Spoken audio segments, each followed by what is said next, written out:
안녕하세요. 유튜브 넘버원 축구 분석 전문 채널 골 때리는 TV 배팅맨입니다. 자, 축구 토토 승무패 17회차가 2월이 되면서 7억 2천만 원이 2월이 됐습니다. 그렇기 때문에 사실상 이런 유로 예선 경기들, 즉 국가대표 경기들이 들어오면 한번 좀 승무패를 건너뛰시는 분들이 굉장히 많은데 2월 판이기 때문에 그럴 수도 없고 참 난감하죠. 이미 제 채널에 댓글을 쓰시는 거 보니까 배팅맨님 어차피 2월이니까 너무 고생하지 말라고 걱정해 주시는 분들도 계시던데 그래도 제가 선택한 최종 픽에 대해서 말씀을 드려야 되는 게 제 일이기 때문에 오늘 축구토토 승무패 18회차 제가 선택한 최종 픽 쭉 말씀을 드려보도록 하겠습니다. 자, 바로 본론으로 들어가서 축구토토 승무패 18회차 최종 픽 영상 시작 전에 좋아요 한 번씩 눌러주시고 구독 안 누르고 보시는 분들은 구독 꼭 눌러주시고 좋아요도 함께 눌러주시면 감사하겠습니다. 누르셨으면 시작해 보도록 하겠습니다. 자, 1번 경기 카자흐스 대 슬로베니아. 자, 카자흐스탄이 피파 랭킹 115위, 슬로베니아는 62위를 기록 중이고 최근 경기 결과만 보더라도 카자흐스탄이 승리를 할 거라고는 기대가 되지 않는 경기이고 선수 퀄리티적인 측면에서도 슬로베니아의 잘츠부르크의 공격수 벤자민 세스코 선수가 14경기 선발 출전해서 10골을 터뜨리면서 분데스리가에서 어린 나이에 좋은 기량을 보여주고 있고 파오크의 베테랑 자스민 쿠르티치 선수가 중원에서 질 좋은 패스들을 뿌려줄 수가 있죠. 또한 베테랑 골키퍼 얀 오블락 선수가 버티고 있기 때문에 수비, 중원, 공격에서 에이스 자원들이 포진해 있는 슬로베니아이기 때문에 충분히 카자흐스탄을 상대로 좋은 모습을 보여줄 거라고 생각을 합니다.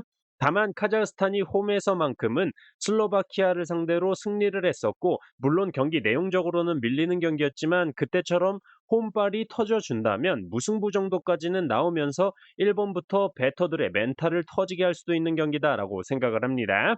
저는 그래서 이 경기 카자흐스탄의 무와 패 투픽으로 선택을 했습니다. 자, 2번 경기 이탈리아 대 잉글랜드. 자, 사실상 양 팀의 대결은 피파 랭킹이 별로 의미가 없는 대결이라고 생각이 들고 잉글랜드의 라인업을 살펴보면 항상 생각이 드는 게 야, 이런 라인업으로 어떤 팀한테 지겠냐? 야, 누가 와도 잉글랜드는 다 이기겠다라는 생각이 항상 드는데 항상 모이면 비용신 짓을 많이 하는 잉글랜드입니다. 각 팀에서 에이스로 활약하는 선수들이 잔뜩 있는데 그 선수들이 모이면 비용신 짓을 하는 것도 참 신기하죠.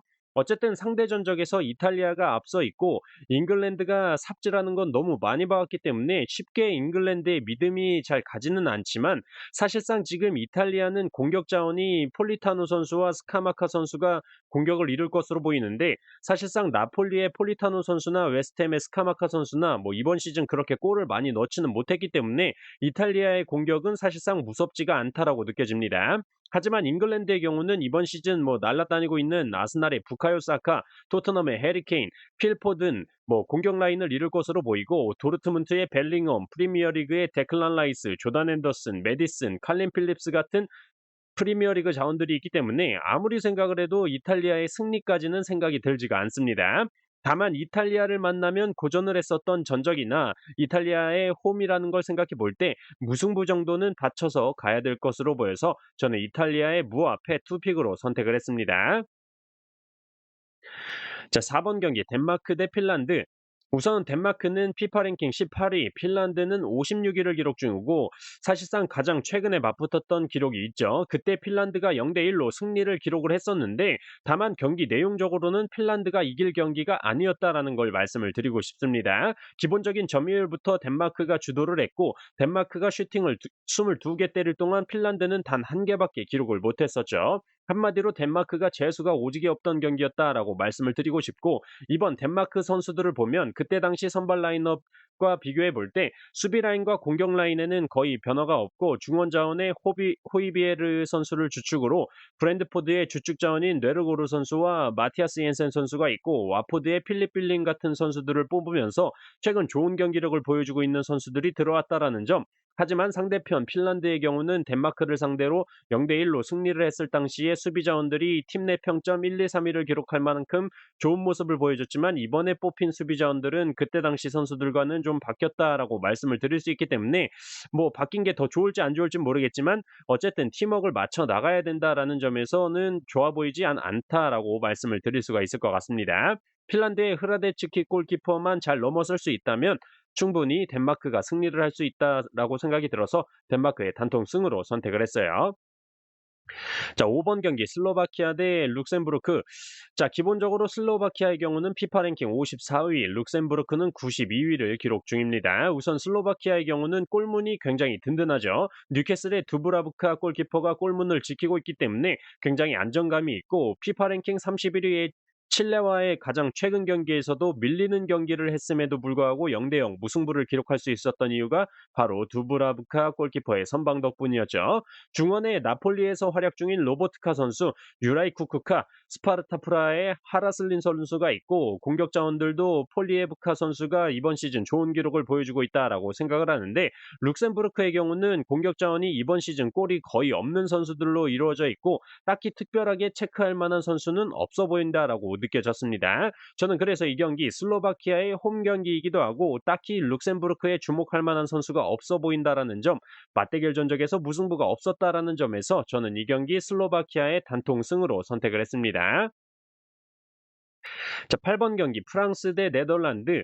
저는 이 경기는 일단 피파 랭킹 3위인 프랑스와 피파 랭킹 6위인 네덜란드의 경기인데 뭐 사실상 피파 랭킹은 의미가 없다라고 생각이 들고 기본적으로 맞대결 전적에서 프랑스가 홈일 때 네덜란드에 패배를 한 적이 없다라는 점을 참고를 해서 생각해 봐야 될 것으로 보이는 경기입니다. 또한 가장 최근 맞대결에서 네덜란드 원정에서 2대0으로 패배를 했던 프랑스인데 그때의 라인업과 지금의 라인업은 확실히 차이가 있다라고 보여집니다. 슈아메니, 카마빈가 같은 좋은 자원들이 받쳐주고 있고 공격 라인에 지루, 음바페, 그리즈만 같은 각 소속팀에서 이번 시즌 주축 자원으로 활약하는 선수들이 있는데 네덜란드의 경우는 일단 중원에서 가장 큰 역할을 하고 있다라고 보이는 프랭키 데용 선수가 부상으로 출전이 불가하고 공격 자원의 베르바인 선수도 부상으로 출전하지 못하죠.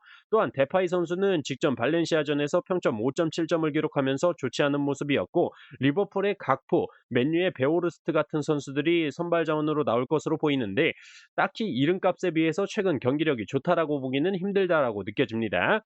다만 수비적으로는 굉장히 좋은 자원들이 많이 포진되어 있는 네덜란드이기 때문에 무승부 정도까지는 받쳐가야 될 것으로 보여서 프랑스의 승무 투픽으로 선택을 했습니다. 자, 9번 경기 지브롤터 대 그리스. 뭐 이 경기는 사실상 딱히 언급드릴 게 없지 않나 싶은 경기입니다. 기본적으로 피파 랭킹부터 지브롤터는 200위를 기록 중이고 그리스는 51위를 기록 중으로 150위 정도 차이가 날 만큼 너무나 격차가 심한 경기다라고 볼 수가 있죠. 또한 두 번의 맞대결 전적이 있는데 그리스가 모두 4득점을 기록하면서 대승을 기록했었다라는 점을 볼 때 이변이 있어 보이는 경기는 아니다라고 생각이 드네요.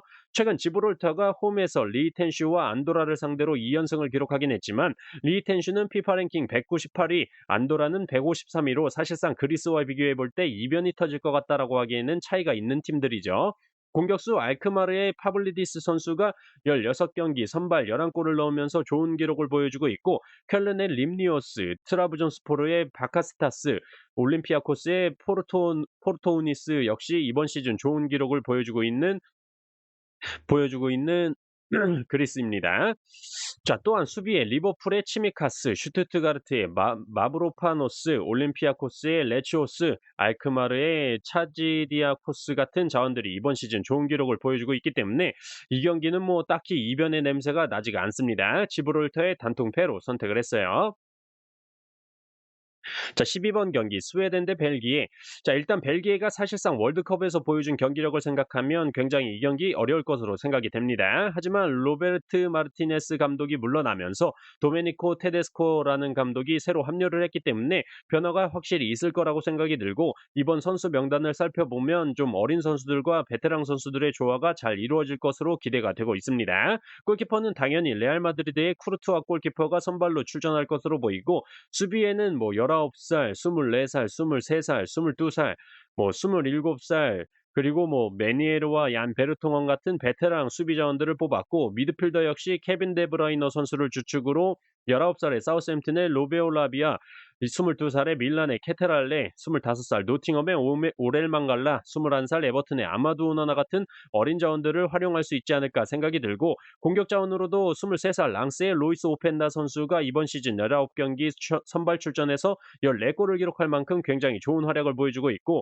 아스날의 트로사르, 인터밀란의 루카쿠 같은 베테랑 자원들도 있기 때문에 벨기에가 유리하지 않을까 생각이 드는 경기입니다. 사실상 스웨덴도 이름만 대면 알 수 있는 이삭, 클루셉스키, 엘랑가, 포르스베리 같은 선수들이 있지만 사실상 이번 시즌 딱히 좋은 기록을 보여주고 있다라고 말하기에는 좀 어렵다라고 생각이 들고, 질라탄이 지금 나이가 42살인데 국대로 뽑았더라고요. 사실상 뛰는 건 기대가 안 되고 못하는 새끼들 후려 때리려고 뽑지 않았나 생각이 드네요. 어쨌든 저는 이 경기 스웨덴의 홈 경기 2점과 축구토토 승무패 12번 경기에서 현재 최다 연속인 7회째 정배 결과가 출현 중이라는 점에서 패턴적인 부분을 포함해서 생각을 해볼 때 무승부까지는 가능성이 있다라고 생각이 들어서 스웨덴의 단통 무승부로 선택을 했습니다.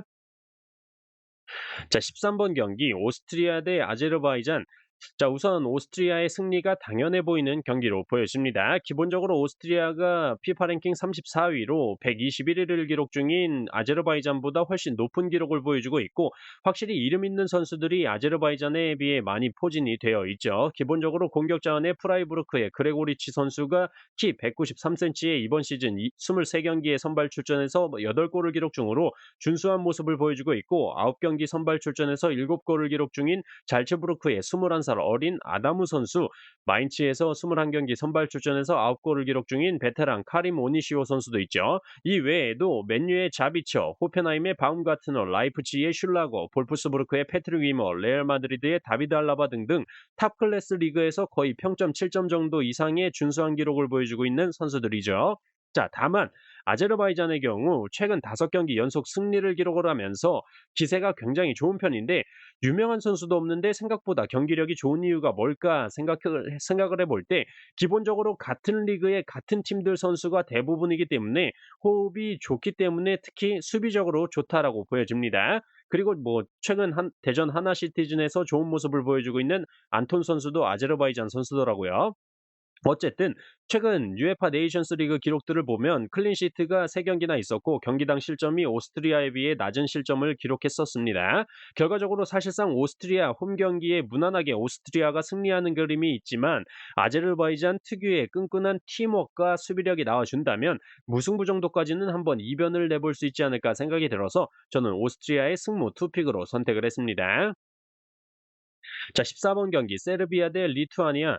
자, 일단 투표율에서 보면 알 수 있듯이 세르비아 승리의 투표율이 90% 이상 엄청나게 몰려 있는 상황입니다. 그렇기 때문에 평소에 승무패를 하시는 분들이라면 너무 몰렸기 때문에 의심을 한번 해봐야겠지만, 이 경기는 뭐 도저히 이변을 잡을 수 없는 경기다라고 말씀을 드리고 싶습니다.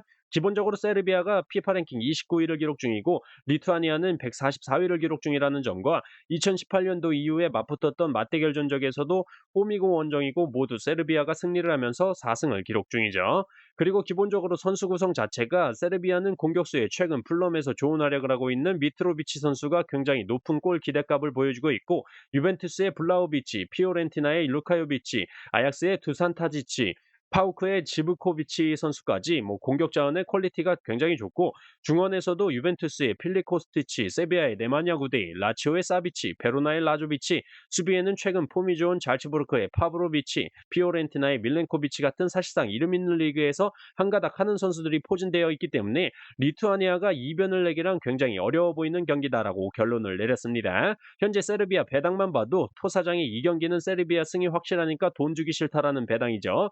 저는 그래서 이 경기 세르비아의 단통승으로 선택을 했습니다. 자, 이렇게 축구토토 승무패 18회차 최종 픽 말씀을 드려봤습니다. 참고를 하셔서 저희 골 때리는 TV 가족분들 좋은 결과 있으셨으면 좋겠습니다. 이상입니다.